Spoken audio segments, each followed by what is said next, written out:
There's been a massive diplomatic spat between India and Canada. New Delhi has withdrawn its High Commissioner and other diplomatic staff from Canada. It's an unprecedented step.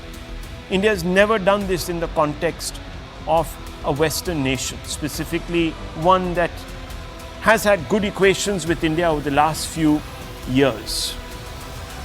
And the step has been necessitated by a flurry of what India has described as, quote, preposterous, unquote, allegations by Canada under the stewardship of Prime Minister Justin Trudeau. India has been very, very careful not to tar Canada with the brush of derision, but only Prime Minister Trudeau, making him responsible for this.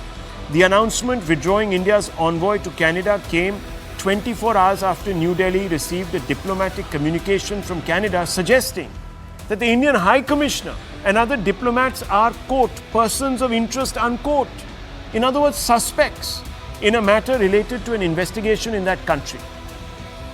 Stuart Wheeler, the Canadian Charge d'Affaires here in India, said Canada has provided credible, irrefutable evidence of the ties between agents of the government of India and the murder of a Canadian citizen on Canadian soil. It is time for India to live up to what it said and look into all these allegations. It is in the interest of both our countries to get to the bottom of this. Canada stands ready to cooperate, unquote. Canada, in fact, Prime Minister Justin Trudeau himself has alleged that Indian officials were involved in the murder of Khalistani terrorist Nijjar, a claim that India has categorically rejected. Before withdrawing its High Commissioner, New Delhi had issued a scathing denunciation of Canada under Trudeau. The Indian Ministry of External Affairs called the decision to treat India's diplomats as suspects as, quote, imputations, unquote, born out of a thinly veiled, quote, political agenda of the Trudeau government, which is centered around vote bank politics, unquote. The Modi government let it be known that, quote, since Prime Minister Trudeau made certain allegations in September 2023, the Canadian government has not shared a shred of evidence with the government of India, despite many requests from our side. This latest step follows interactions that have again witnessed assertions without any facts. This leaves little doubt that on the pretext of investigation, there is a deliberate strategy of smearing India for political gains, unquote. It also went on to say Canada was informed that baseless targeting of Indian High Commissioner and other diplomats was completely unacceptable. In an atmosphere of extremism and violence, the Trudeau government's actions endanger their safety. We have no faith in the current Canadian government's commitment to ensure their security. The government of India has decided to withdraw the High Commissioner and other targeted diplomats and officials. India reserves the right to take further steps in response to the Trudeau government's support for extremism, violence, and separatism against India, unquote. Clearly, New Delhi feels the time for polite conversation is over, and now that after India has taken a firm position, it may not be out of place to point out that Canada under Prime Minister Trudeau is strikingly behaving like a Western version of Pakistan. This is not without exaggeration. Consider the similarities. Like Pakistan, a famous redoubt of psychotic religious obscurantists, Canada too has become a hub for religious revanchists who plot the extermination of supposed, quote, infidels, unquote. A whole legion of hardline Sikh radicals who champion the cause of establishing a religious state in India, mythically called, quote, Khalistan, unquote, have taken up, quote, permanent residency, unquote, in not just the vast liberal wilderness of Trudeau's Canada, but also in the hallowed chambers of its parliament viewers. And let me tell you how the state under Trudeau has become so enmeshed, almost like the state in Pakistan is enmeshed with extremists. In April 2024, Trudeau attended a Khalsa Day parade where pro-Khalistan slogans were raised.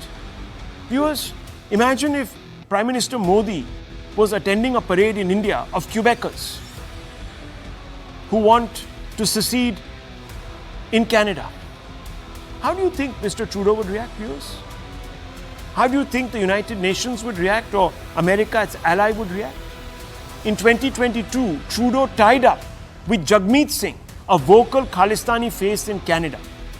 Yes, viewers, Canada shielded Hardeep Nijjar even after rejection of his asylum requests. Canada sees regular parades that celebrate assassination of Indira Gandhi. Now viewers, would we like the assassins and would-be assassins and those supporting that assassin and assassinations to be parading in India? How do you think the Americans would react to that, viewers? If Kennedy's assassins or Trump's latest would-be assassin was glorified in India, viewers. And glorified by the same people who were actually in power, sharing power. Hindu groups, viewers, have come under attack from Khalistanis under Trudeau's watch. In 2018, Canadian government removed Sikh extremism from threat assessment report after a backlash. So they actually singled it out as a major cause of concern and then redacted it, viewers, because some of their alliance partners had a problem with it. Trudeau's alliance partners. In 1985, ex-Canadian Prime Minister Pierre Trudeau, the father of our friend Mr. Trudeau, ignored Indian intelligence over Kanishka bombing.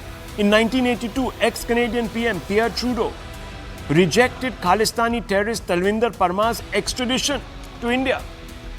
Viewers, therefore, the Indian government's reaction is incommensurate with its national interests, viewers. No one can say that India is being in any way the problem party. Let's open this up, and I want to get a considered view from Toronto and also from Brahmachalani. Terry Miliuski is here with us. Mr. Miliuski, this now has turned into a protracted diplomatic standoff that seems to threaten the relationship as such between India and Canada, and it's happening because one man is not in any way entertaining New Delhi's concerns about extremism and extremists who have taken shelter under his wing and are funding an insurgency in our country. And he's not doing so, he's not taking cognizance of the Indian point of view because there's an electoral calculation that is holding him back. Is it wrong for the Indian state to take this position, sir? Well, I think that both sides have got their fair share of wrong. That's why it's a dialogue of the deaf at the moment. On the Canadian side, you're quite correct. There is a long history, but not just by the Liberals, by the way, but by the long history in Canada of pandering to and tolerating the intolerable, namely the violence and the threats of violence perpetrated by Khalistanis on Canadian soil. Need I even mention the Air India bombing of 1985, 331 completely innocent civilians slaughtered for nothing by Khalistani terrorists. Nevertheless, the author of that bombing, the mastermind of that bombing, Talwinder Parmar, is still glorified in Canada as a great hero by Khalistanis. And this is a disgrace to Canada that this is allowed. It's not as easy as snapping your finger to say, okay, we must stop people exercising their freedom of speech. We must ban the flying of a Khalistan flag. We must ban people saying Khalistan Zindabad.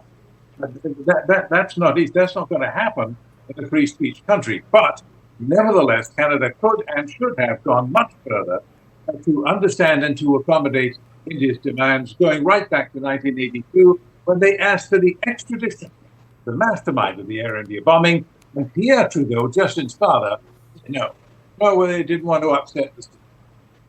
They imagine wrongly the Sikhs includes they're all Khalistanis. Of course, they're not. It's only a tiny minority of the Sikhs are Khalistanis. Now, they said it was wrong on both sides. I'm racing through this. You'll forgive me.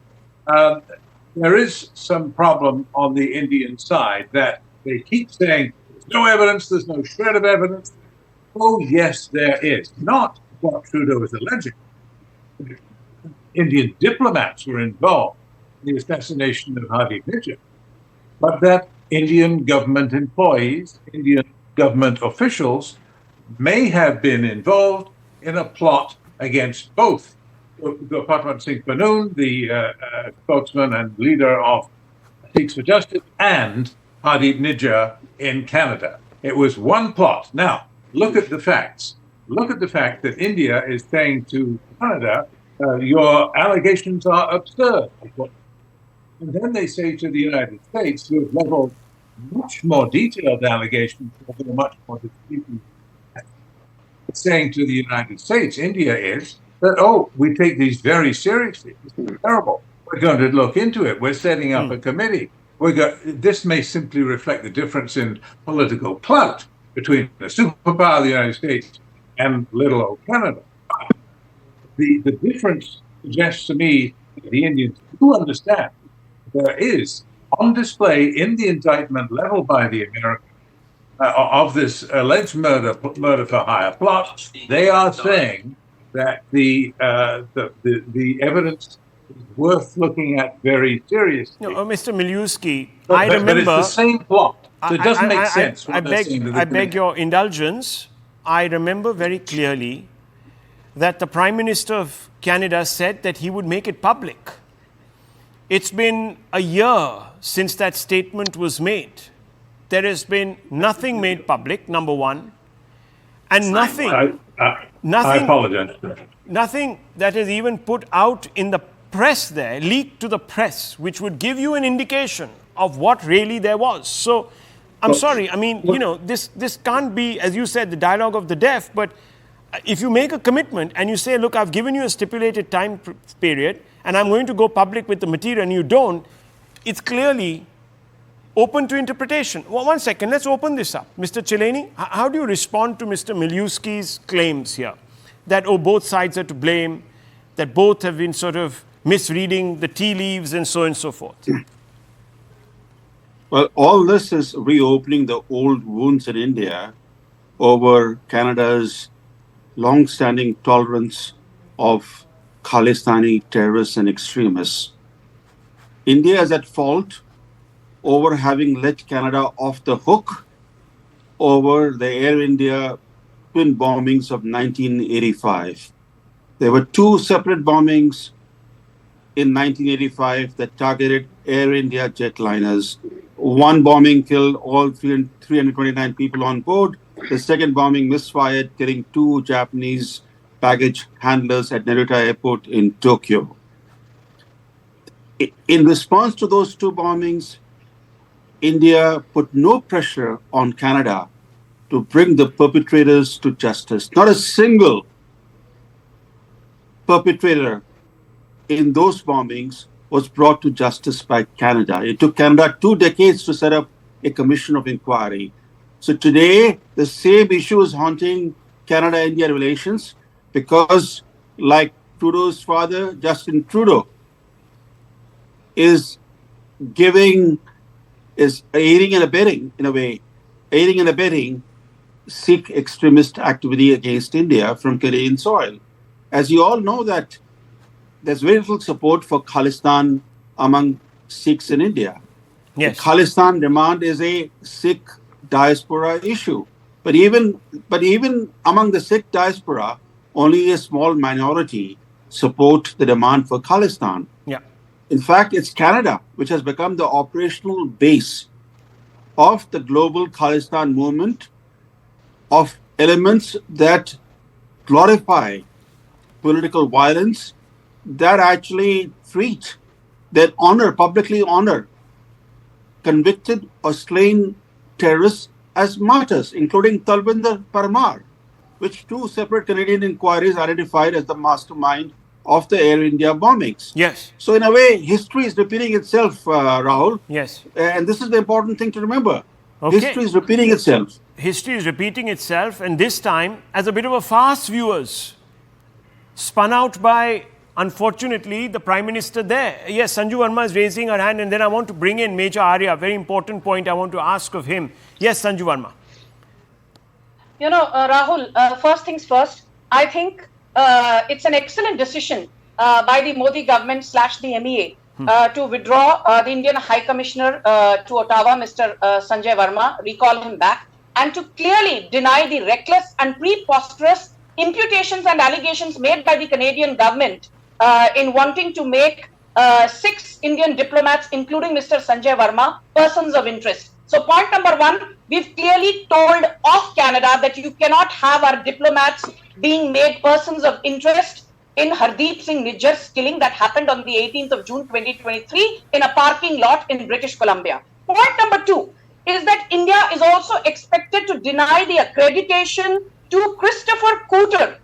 He was supposed to be the next Canadian High Commissioner to India. Yeah. Remember that the position of Canadian High Commissioner to India position has been lying vacant ever since Cameron McKay left New Delhi for Canada. So that position has been lying vacant since June this year for the last 3 to 4 months.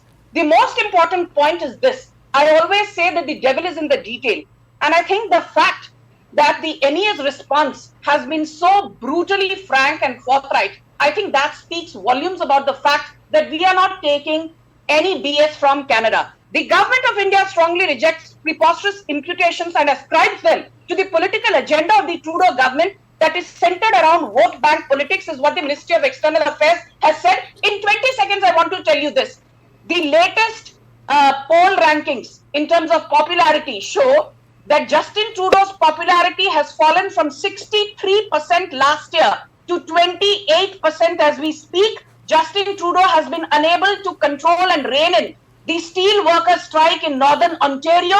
And recently, there was a federal by-election held in Toronto. And for the first time in 3 decades, Justin Trudeau's Liberal Party lost that by-election in Toronto to the Conservatives. And most importantly, there are by-elections coming up in Montreal and Quebec. And the National Dental Healthcare Program of Justin Trudeau is completely off tangent. Okay, so it's political compulsion. Multi-billion dollars. Okay, and so I think political it is compulsion. To ensure that his No, let me finish. It is political compulsion.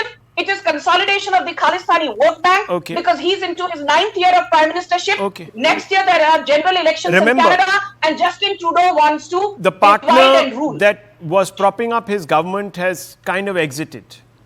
So that particular individual who supports the Khalistani point of view exited recently. But I just want to bring in Major Arya. Major Arya, look, first of all, of course, the compulsion, but only certain types of countries, and we've just, there's more breaking news coming in. India has expelled 6 Canadian diplomats even as we speak. So this story is actually snowballing, viewers. The government of India has decided to expel the following 6 diplomats: Mr. Stuart Ross Wheeler, Acting High Commissioner; Mr. Patrick Herbert, Deputy High Commissioner; Ms. Mary Catherine Jolly, First Secretary; Mr. Ian Ross, David Trites, First Secretary; Mr. Adam James Tripka, First Secretary; Ms. Paula Urjuela, First Secretary. They have been asked to leave India by or before 11:59 p.m.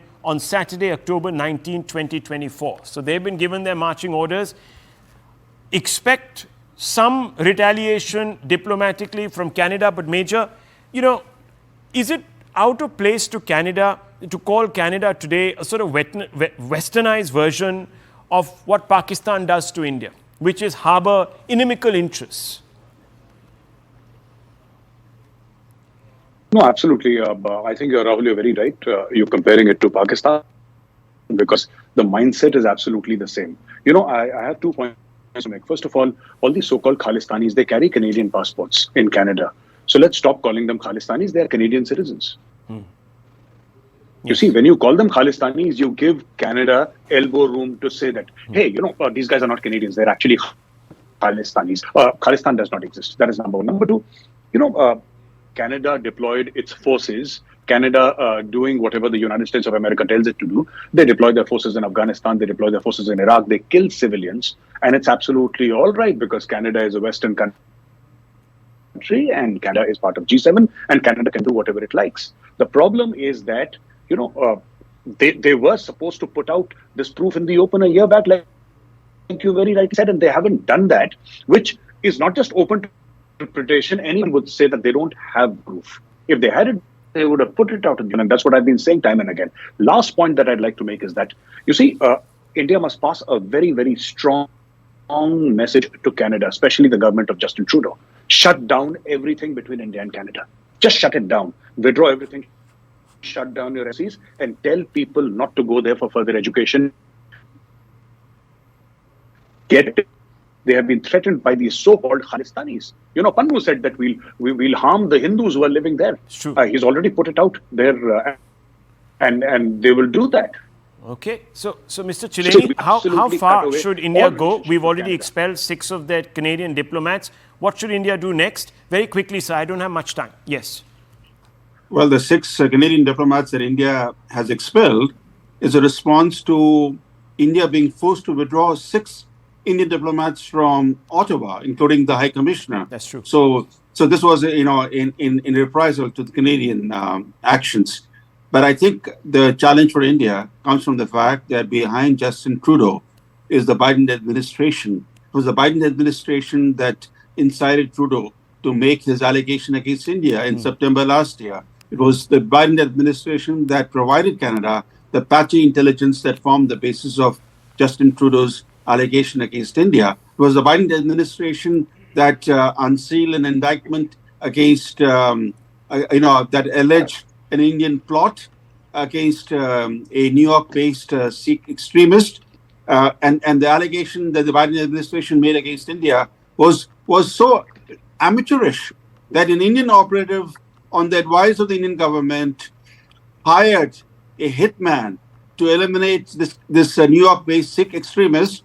Yes. This operative hired someone in the US remotely, long distance, and that hitman turned out to be an undercover US police officer. Okay. As if showing that Indians are so incompetent. Yes. The whole thing was so, the way it was presented by the Biden administration. It's I think the real preposterous. challenge for India. It's preposterous. I need to wrap up, viewers. I need to wrap up. But all I will say is that now Trudeau's bluff has been called.